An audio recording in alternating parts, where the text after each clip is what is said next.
So hi hello வணக்கம் மக்களே. So நான் வந்து ரஞ்சித்தை பற்றி ஒரு காணொளி பார்த்தேன். ஸோ அவர் ரொம்ப நாளைக்கு முன்னாடி நீனா நானா ஷோவில் பார்ட்டிசிபேட் பண்ணியிருக்காரு. அந்த ஷோ எது பேஸ் பண்ணி உங்களுக்கு தெரியும். அந்த ஷோவில் வந்து அவரை சீஃப் கெஸ்ட்டாக கூப்பிட்டு நீனா நானா ஒரு சைடு வந்து மேல் ஜாதின்னு ஒரு சைடு அவங்க கீழ் ஜாதின்னு வச்சு ஒரு டைப் ஆஃப் ஜாதி ரீதியான கருத்தியல் பேசியிருக்காங்க. ஸோ அது ரொம்ப சென்சிட்டிவான மேட்ரு. இந்த மாதிரி மேட்ரு வெளியில் வந்துச்சுன்னா அது அரசியல் ப்ரெஷர் மற்றும் கவர்மெண்ட் ப்ரெஷர்னால் அந்த எபிசோடு அவங்க டெலிகாஸ்ட் பண்ணவே இல்லை. ஸோ இப்போ ரீசெண்டாக வந்து படத்தை பற்றி அவங்க ஒரு டாபிக் வச்சு நீனானால ஷோ பண்ணியிருக்காங்க. அது என்னென்னா, ஜாதி ரீதியிலான படங்கள் எடுக்கிறதுனால ஏன் வந்து தமிழ் சினிமா வந்து தெலுங்கு சினிமாவோட முன்னாடி இருந்தது இப்போ பின்னாடி வந்துருச்சு அப்படிங்கிறத தான் பேஸ் பண்ணி டாபிக். அதில் ஒருத்தர் சொல்கிறாரு, தமிழ் சினிமா பின்னாடி போனதுக்கு இந்த கடந்த ஒரு 10 வருடமாக ரஞ்சித்து, அதுக்கப்புறம் மாரி செல்வராஜ், அதுக்கப்புறம் ஒரு குறிப்பிடத்தக்க டேரக்டர்ஸ் தான் காரணம்.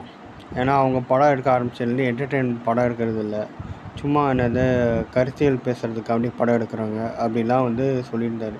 இதுக்கு ரொம்ப ஸ்ட்ராங்காக ரியாக்ட் பண்ண ரஞ்சித் வந்து அவங்க ஒரு 2018 கொஞ்சம் ஸ்ட்ராங்காக நல்ல நல்ல படங்கள் கொடுக்குறாங்க. 2018-17 ஸோ ஒரு 7-8 வருஷமாக அவங்க நல்ல ஸ்ட்ராங்கான படங்கள் எடுத்துகிட்டு வர ஆரம்பிச்சிருக்காங்க. ஸோ அதுக்கே உங்களுக்கு இவ்வளோ வந்து ஹர்ட் ஆகுது, ஏன் வந்து இவ்வளோ வஞ்சனையோடு பேசணும் அப்படின்னு அவர் கேட்டிருக்காரு. ஸோ நான் பார்த்த காணொலியில் இதோட சொல்லி முடிச்சிருந்தா பரவாயில்ல. அவங்க இன்னொரு விஷயமும் சொல்லிடல. ரஞ்சித் மேலேயும் தப்பு இருக்குது. அவங்க வந்து கேங்காக வந்து மாஃபியா, சினிமா மாஃபியா ரன் பண்ணுறாங்க அப்படிங்கிற லெவலுக்கு அந்த காணொலியில் அந்த யூடியூப் சேனலில் பேசியிருக்காங்க. அப்படிலாம் கிடையாது. சினிமாங்கிறது வந்து எல்லாருக்கும் உண்டானது தான். 90s வந்து சின்ன தம்பி, தேவர் மகன், ஸோ அதுக்கப்புறம் தவசி, அதெல்லாம் ஒரு குறிப்பிடத்தக்க ஒரு ஜாதியினரை பற்றி எடுத்த படம் தான் அது. எல்லோரும் உட்காந்து பார்த்தோம், எல்லோரும் கை தட்டணும், சிரித்தோம்.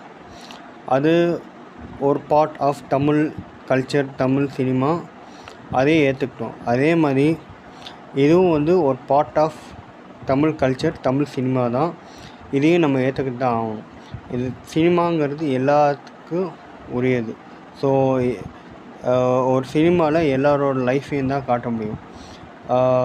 அதனால் அவங்க ஒரு படம் எடுத்தாங்க அப்படின்னா, அது நல்லா ஓடிச்சு அப்படின்னா, அவங்க நல்ல சினிமா எடுத்திருக்காங்க. அவங்க ஒரு கருத்தை எடுத்துகிட்டு வந்தாலும் அந்த கருத்து கூடயே வந்து ஒரு நல்ல என்டர்டெய்னிங்கான ஒரு மூவி கொடுத்துருக்காங்க. எத்தனையோ ஒரு நல்ல கருத்துள்ள மூவி ஓடாமல் இருந்திருக்கு. ஓகேவா? அதனால் அது நல்ல மூவி இல்லை அப்படின்னு ஆகிடாது.